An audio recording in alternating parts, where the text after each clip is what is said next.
with me in Tampa, and she's there with her daughter. She's worked so diligently in this neighborhood, and we want this to be done so Miss Johnny get to see it. I want to get to see it also. So I think what we've tried to do is to tell you how we got to where we are now in abbreviated form. We've also told you where we are with the board in making a selection. And I think if I listen to Dr. Scott's calendar next week, and then at that time we will do another press release. We will release the name of the firm that actually received the contract, and we will probably do some kind of little toasting here at the house, and we will notify you at that time. Is that good? Any questions? Dr. Scott, just to clarify a little bit on the timeline, you said that the 12th, that's the day that you're informing the board of the choice, and then there's the 26th, there's a 10-day gap there between making the choice, informing the board, and then letting everybody else know?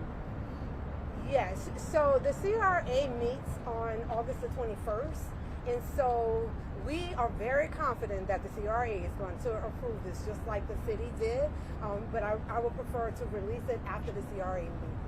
You mentioned you guys are going to try to save what you can off the city building. Looks like it needs to be torn down. Like outside of what you mentioned, will you guys tear this whole thing down, or how would you guys go about renovating it? We will not make that decision, and we want to know too.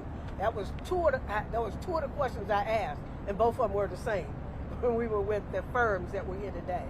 We want to know, how are you going to move forward? Thanks to Mr. Williams, I reiterated his. He had already asked it. How are you going to move forward to make sure that we maintain the national, the state, and the local, that's Tampa, Hillsborough County, historical landmark designations of the Jackson House? And that's very important, because you just can't tear it down and rebuild it without using some of the historical products and putting it back the same way. I'll use one simple example.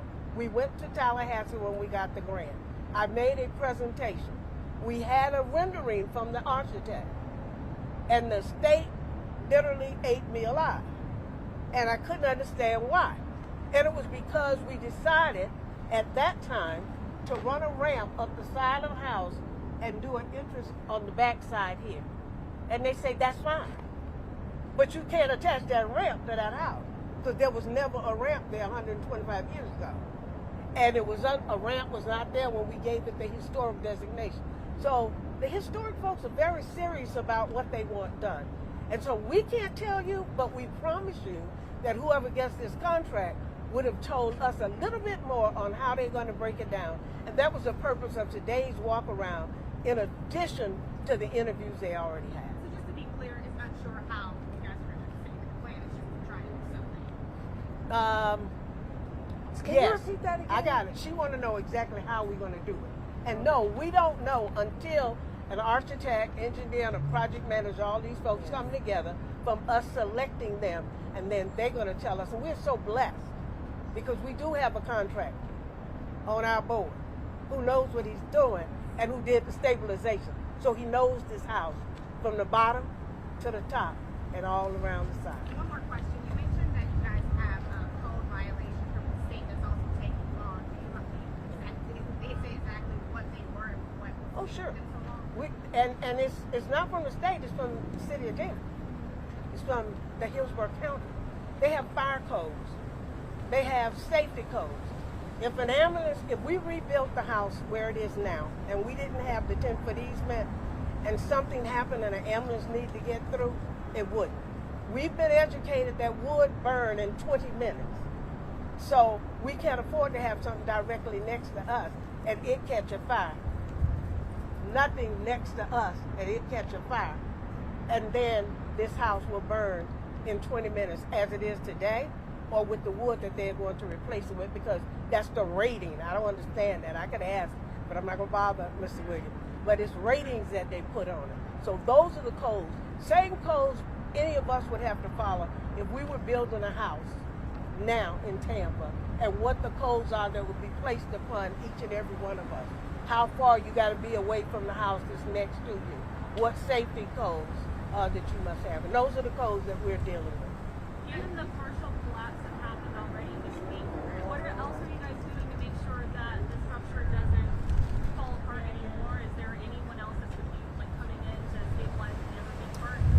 We're not stabilizing it. We actually are coming in and doing repairs. We're doing repairs and we're doing them safety, and we're working with the appropriate department. We thought it was emergency repairs at the city. They notified me that it's not emergency repairs, it's another department.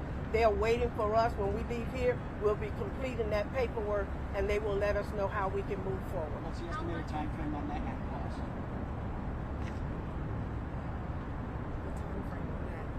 I hope the time frame is within 72 hours. Yes. And I hope it'll be complete. I'm not sure, and it's not shoring it up.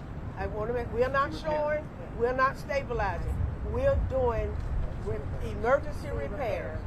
Because we can't shore and stabilize, we would have to go get a contract, and we have to wait for plans to be drawn. We're not doing that. We're doing emergency repairs only. And the good thing about that is the fact that we will be selecting a firm and they will be working on what they need to do.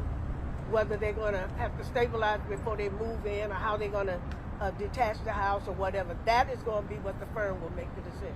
And that's why it's so important that we started this process in February of 2025 and completed it Wednesday last week. Now, you said you're waiting on the firm to make a decision on what's next, but what do you want to see happen to the house? Do you want it to be preserved with the exact structure it's in today, or do you want to see it teared down and do some more with the house? One of our board members is not here. I'm going to let Dr. Scott, I'm going to deviate a little with your answer. One of our board members, Ms. Pat Cruz, is not here. She's an art major. And she has had us on webinars looking at what kind of wood, what new equipment, and we had those webinars since last year. So we've been working, although people look like we haven't. And we've realized that they have new, I would call it materials that they have now that wasn't available 125 years ago, that conceivably will be approved by both the national, the state, and the local. Do different kinds of woods, treatments to go on the wood. I just really didn't want to learn about all that, but I didn't have a choice with Ms. Pat Cruz. I fight so hard for this house. What does it mean to you? Whew. Before I answer that, let me see if Angela have anything she wanted to answer that other one. So to add to your statement there, we do want to rebuild, restore the home the way it originally looked. Our goal is to keep the historical destination for all of it as well. But as Dr. Collins told you, we may lose one or two, but we will keep that work that Ms. Sarah Robinson worked for. As far as I'm one of the newest board members. We have a new board member here today, but I'm one of the newest board members, and I can tell you what it means to me. I just believe that I came to Tampa in 1997, and a lot of the folks that we call leaders in this community, they took me on, they adopted me into this community, and I took this culture on in Tampa. As I travel throughout the United States and visit communities that preserve Black history, this is, if you realize, if y'all take a look behind you, this was a whole neighborhood, the Scrub. And it means so much to me that we preserve the history. Tampa has so much to offer, and I would like to highlight that history. I also got recruited by Dr. Collins, who I respect so much in the work that she does. And so with that, you know, it just makes me work hard, take my skills that God has blessed me with so that we can move forward with this project. So the house means a lot to me, and I do feel that the house is speaking to us and is asking us to rebuild it. If y'all remember Hurricane Milton and Hurricane Helene, this home should not be standing, but it's standing. So I feel like this is a project that means a lot, and I'm going to be happy to see it to the end. What it means to me is making sure that future generations have an opportunity to benefit from history, not one to deviate. We are so afraid of history. Look like we're in a country right now that's telling us to run away from our history. We are going to run to our history. This house did things that even people do not want to admit.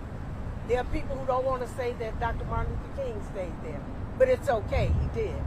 There are people that don't recognize the fact that military soldiers coming here to MacDill couldn't stay anywhere else in Tampa. And before the Jackson House made this a rooming house, they slept on the front porch. That's what made, I guess, Mr. Robinson and Mr. Jackson combined decide to do more. This house was economic development before we start talking about it. A house that had a laundry, fed people, housed people for sleeping. It also had a beauty shop, a barber shop. They had taxi cabs that transported people. And when I think of things like that, and I think about Willie's mother and father, Nat King Cole would not go out of the United States to do a concert until he came to Tampa to do a concert, because he wanted Mr. Willie Robinson's father, Mr. Robinson, to do his process, his hair.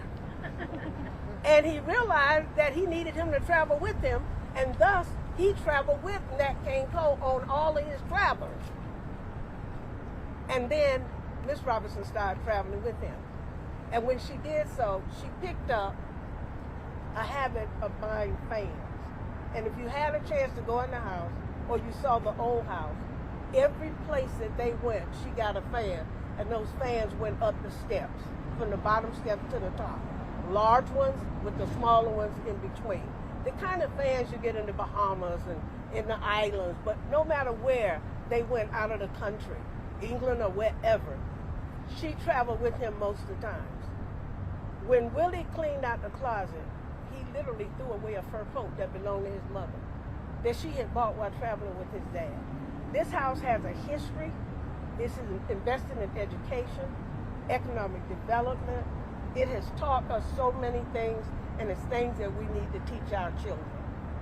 We've had so many people came up and say, please save the house. I've had only a handful to say, let it fall. Most of the individuals know its history. Where else in downtown Tampa are you going to see a house that was here in 1901?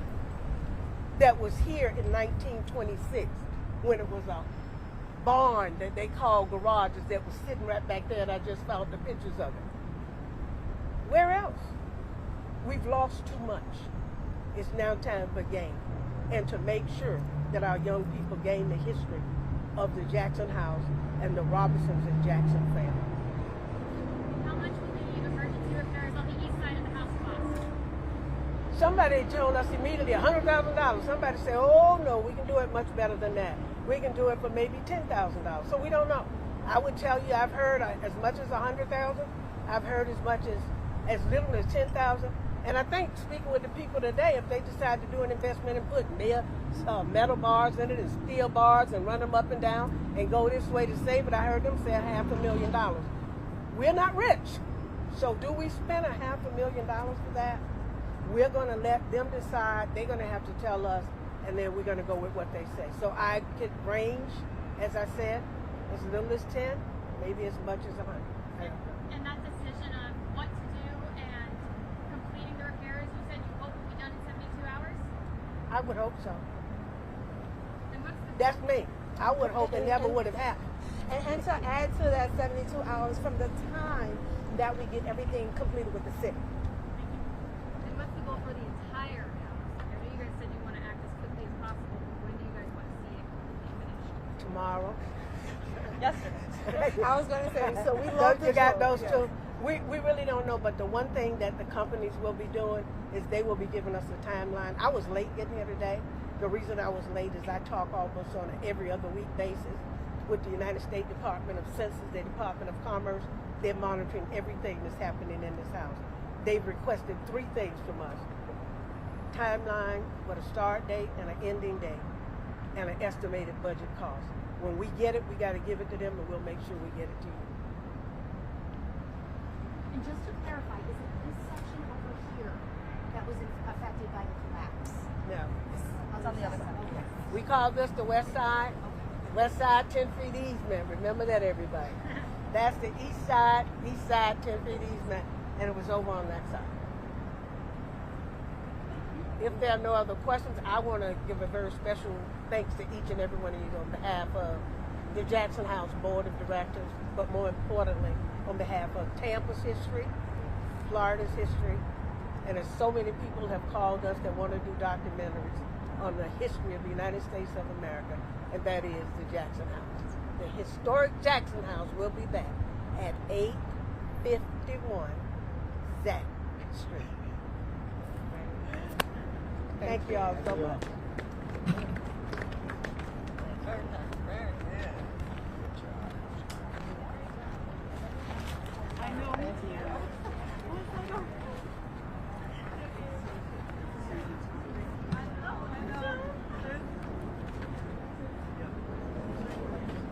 Dr. Collins.